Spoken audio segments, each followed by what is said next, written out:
Good morning friends, मी आहे तडफदार तनया आणि तुम्ही ऐकत आहात ओळख बाजारपेठेची इथं भरपूर काही नवे नवे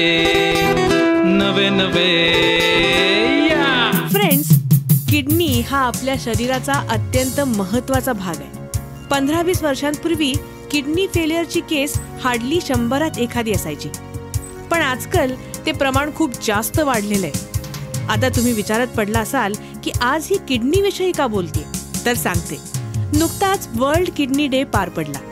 त्याच्याच अनुषंगाने माझ्या काकांच्या ज्येष्ठ नागरिक संघामध्ये किडनी रोगाविषयी लेक्चर ठेवण्यात आलं होतं. कार्यक्रम तर छान पार पडलाच, पण काकांच्या मनात किडनी रोगाविषयी अनेक प्रश्न निर्माण झाले. मधुमेह तर आहेच, पण त्यात किडनीचा रोग जर झाला तर काय करायचं या विचारांनी ते घाबरून गेले होते. त्यांची ही भीती घालवण्यासाठी माझ्या डोळ्यासमोर एकच नाव आलं, ते म्हणजे डॉक्टर रेवले. मग काय, लगेचच गाडी काढून सातारच्या सिव्हिल हॉस्पिटल समोर असणाऱ्या डॉक्टर रेवलेज diabetes nutrition care and research सेंटरमध्ये गेले. डॉक्टर जयदीप रेवले यांच्यासोबत झालेल्या गप्पांच्या माध्यमातून किडनी रोगाविषयी असलेले अनेक गैरसमज दूर झाले. Hello doctor. हॅलो डॉक्टर, काकांना गेली 20 वर्ष डायबिटीज आहे आणि त्यामुळेच किडनी फेलियर होईल की काय याची भीती त्यांच्या मनात तयार झाली. त्या संदर्भात तुमचा सल्ला हवा होता. खरं तर घाबरण्याचं अजिबात कारण नाही. मधुमेह असणाऱ्या व्यक्तींना नेहमीच किडनी खराब होण्याची भीती वाटत असते, कारण मधुमेह असो किंवा ब्लड प्रेशर असो, हे आजार मुळासकट बरे होत नाहीत. त्यांना आपण केवळ औषध, जीवनशैलीतली बदल याच्यामधून आपण चांगलं नियंत्रणात ठेवू शकतो. अर्थातच या दोन्ही आजारांमध्ये औषधांचे डोस हे वारंवार बदलावे लागतात. या सर्व औषधांचा निचरा जरी किडनीतून होत असला तरी औषधांमुळे किडनी खराब होते हा एक मोठा गैरसमज जनमानसात आहेत. तर तसं घाबरण्यासारखं बिलकुल काही नाहीये. हुश, मधुमेहाच्या औषधांनी किडनी फेलियर होत नाही ऐकून बरं वाटलं. डॉक्टर, किडनी फेलियरची कारणं कोणकोणती आहेत?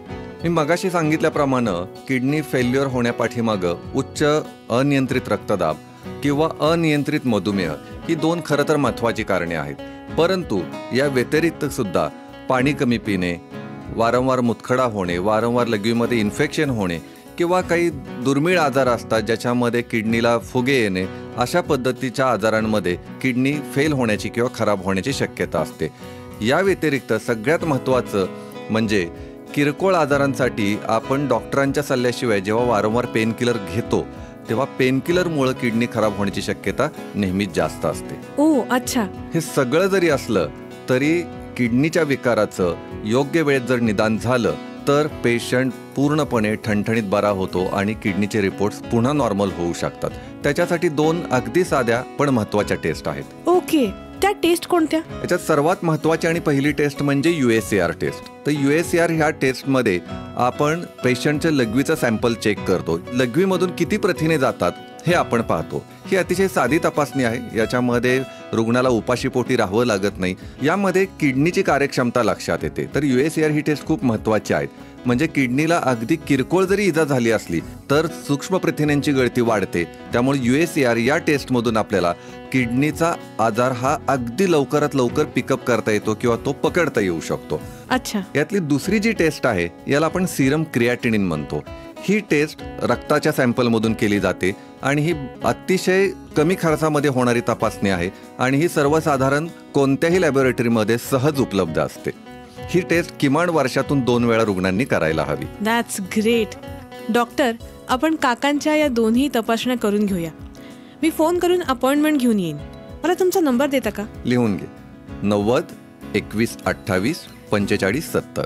90 21 28 45 70. Thank you doctor. सो फ्रेंड्स, तडफदार तनयाचा सल्ला असा की तुमच्याही घरात जर कोणाला मधुमेह असेल तर मधुमेहानंतर होणाऱ्या किडनीच्या आजारांना रोखण्यासाठी आजच सातारच्या सिव्हिल हॉस्पिटल समोर डॉक्टर रेवलेज डायबिटीज न्यूट्रिशन अँड रिसर्च सेंटरला जाऊन तज्ज्ञांच्या मार्गदर्शनाखाली योग्य टेस्टिंग करून घ्या. आणि हो, सेंटरची वेळ रविवार वगळता सकाळी 9:30 ते संध्याकाळी 6 पर्यंत आहे, हे मात्र विसरू नका. आणि आपण बाजारपेठेतील अशीच नवनवीन माहिती जाणून घेण्यासाठी ऐकत रहा ओळख बाजारपेठेची.